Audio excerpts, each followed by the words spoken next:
Sudarlun, Kepolisian Polres Lok Sumawe menggelar konferensi pers penyergapan pria peneror bom di kawasan Desa Puntet, Kecamatan Sawang, Aceh Utara pada Minggu 1 Desember 2019. Ini senjata rakitan, laras panjang double loop. Maksudnya double loop, dia punya dua laras. Jadi sekali tembak yang keluar 2 peluru. Abdurrahman bin Nurdin alias Tentara Rahman, 37 tahun, asal Desa Puntut, Kecamatan Sawang, tewas setelah didor tim gabungan Polda Aceh dan Polres Lok Sumawe. Polisi menyebut Abdurrahman CS dikategorikan dalam kelompok kriminal bersenjata karena memiliki senjata api ilegal. Dalam penyergapan itu, tim mengamankan sejumlah barang bukti antara lain senjata laras panjang serta rompi yang diduga berisi bahan peledak. Beberapa hari sebelumnya, Abdurrahman melakukan teror di SDN 17 Sawang dengan cara memasang bom di tiang bendera. Bahkan ia juga menaikkan selembar bendera. Kronologi kejadian. Kejadian pertama adalah berkibarnya bendera hijau yang tadi saya tunjukkan di Sekolah Dasar Negeri 17 Sawang, di Sekolah Dasar 17 Sawang, yang pada saat bendera itu berdiri, di tiangnya itu dipasang sebuah rangkaian yang diduga bom atau bahan peledak. Nah, setelah kita mengidentifikasi rangkaian bom tersebut, kita melakukan penutupan perimeter, lalu kita berkoordinasi dengan Jibom Polda untuk melakukan sterilisasi kepada bahan peledak itu. Setelah itu bendera dapat kita turunkan.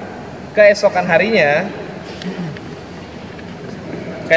hari Senin, 2 hari kemudian, hari Senin tanggal 25 November 2019, pukul 21.00 telah terjadi pembakaran fasilitas sekolah di SD Negeri 17 tersebut.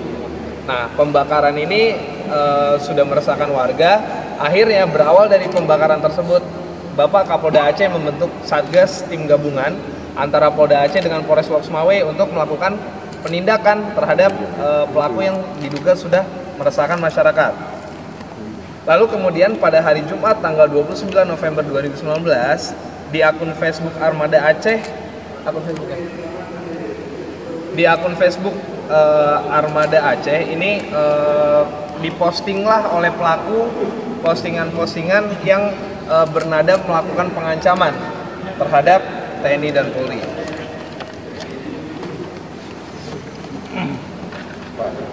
Nah, ini postingannya. Diedarkanlah postingan seperti ini. Akhirnya setelah postingan pengancaman terhadap anggota TNI, setibanya di lokasi pukul 18.30, tim langsung melakukan persiapan, briefing, dan menunggu si tersangka yang diduga pelaku akan melewati titik yang sudah dilakukan penyelidikan sebelumnya. Lalu setelah tersangka benar-benar melewati titik tersebut, ternyata tersangka membawa senjata lengkap.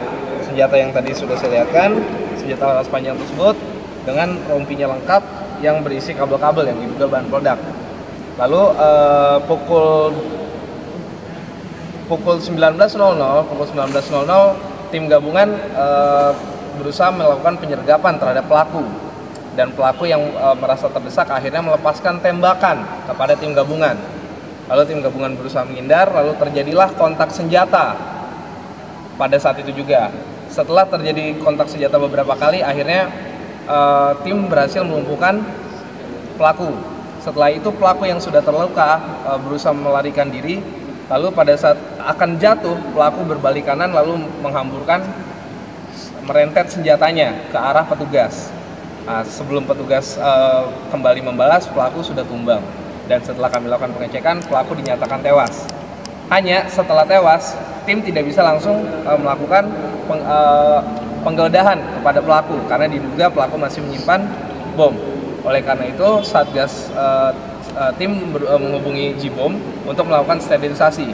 Setelah sterilisasi dilakukan, seluruh barang bukti yang kami peroleh dari tubuh tersangka dibawa ke Jibom untuk dilakukan penguraian. Setelah dilakukan penguraian, maka senpi akhirnya kami sita. Setelah itu besoknya kami melakukan olah TKP di TKP yang ditunjukkan oleh gambar, yaitu di Desa Pentet juga, Kecamatan Sawang, tidak jauh dari TKP tersebut, yang merupakan tempat persembunyian dari pelaku. Nah, di TKP ada 3 TKP. Ada 3 TKP yang sudah kami olah. Nah, ini hasil pengolahan TKP pertama. TKP keduanya mana? Ini TKP kedua dan TKP ketiganya mana? Nah, ini TKP ketiga. Jadi di TKP pertama kami menemukan granat. Ya, granat nanas di TKP pertama. Setelah itu kami langsung amankan, diamankan oleh Jibom. Lalu di TKP kedua kami menemukan bom yang ditanam. Oh, ini TKP pertama ya? Sorry. Ini di TKP pertama bom ditanam, granat ini ditanam oleh si pelaku. Lalu di TKP kedua kami menemukan juga rangkaian kabel. Lalu di TKP ketiga kami menemukan barang yang diduga adalah bom rakitan. Setelah itu Jibom melakukan sterilisasi. Setelah sterilisasi kami lalu melakukan olah TKP. Selanjutnya siang harinya kami mendisposal semua bahan peledak yang kami temukan di Makobrimob Jelikat. Kemudian setelah itu kami menyerahkan tubuh pelaku kepada keluarga pelaku. Untuk pelaku sendiri disangkakan oleh pasal berlapis. Yang pertama adalah pasal 187 ke 1E KUHP, yaitu terkait dengan pengrusakan fasilitas umum. Yang kedua adalah pasal 45 ayat 4 junto pasal 27 ayat 4 Undang-Undang Nomor 11 tahun 2008 sebagaimana telah dirubah dengan Undang-Undang Nomor 19 tahun 2016 tentang Undang-Undang ITE. Ya, hal ini terkait dengan postingannya yang meresahkan masyarakat dan postingan yang memberikan ancaman kepada petugas TNI dan Polri. Ya. Lalu yang terakhir adalah pasal 1 ayat 1 Undang-Undang RI Nomor 12 tahun 1951 terkait dengan undang-undang darurat terkait dengan kepemilikan senjata api dan bahan peledak ilegal. Ya, ancaman pidananya adalah hukuman mati atau hukuman seumur hidup atau hukuman penjara paling lama 20 tahun. Demikian yang dapat saya paparkan terkait dengan penangkapan. Dari Lok Sumawe, Zaki Mubarak, Serambion TV.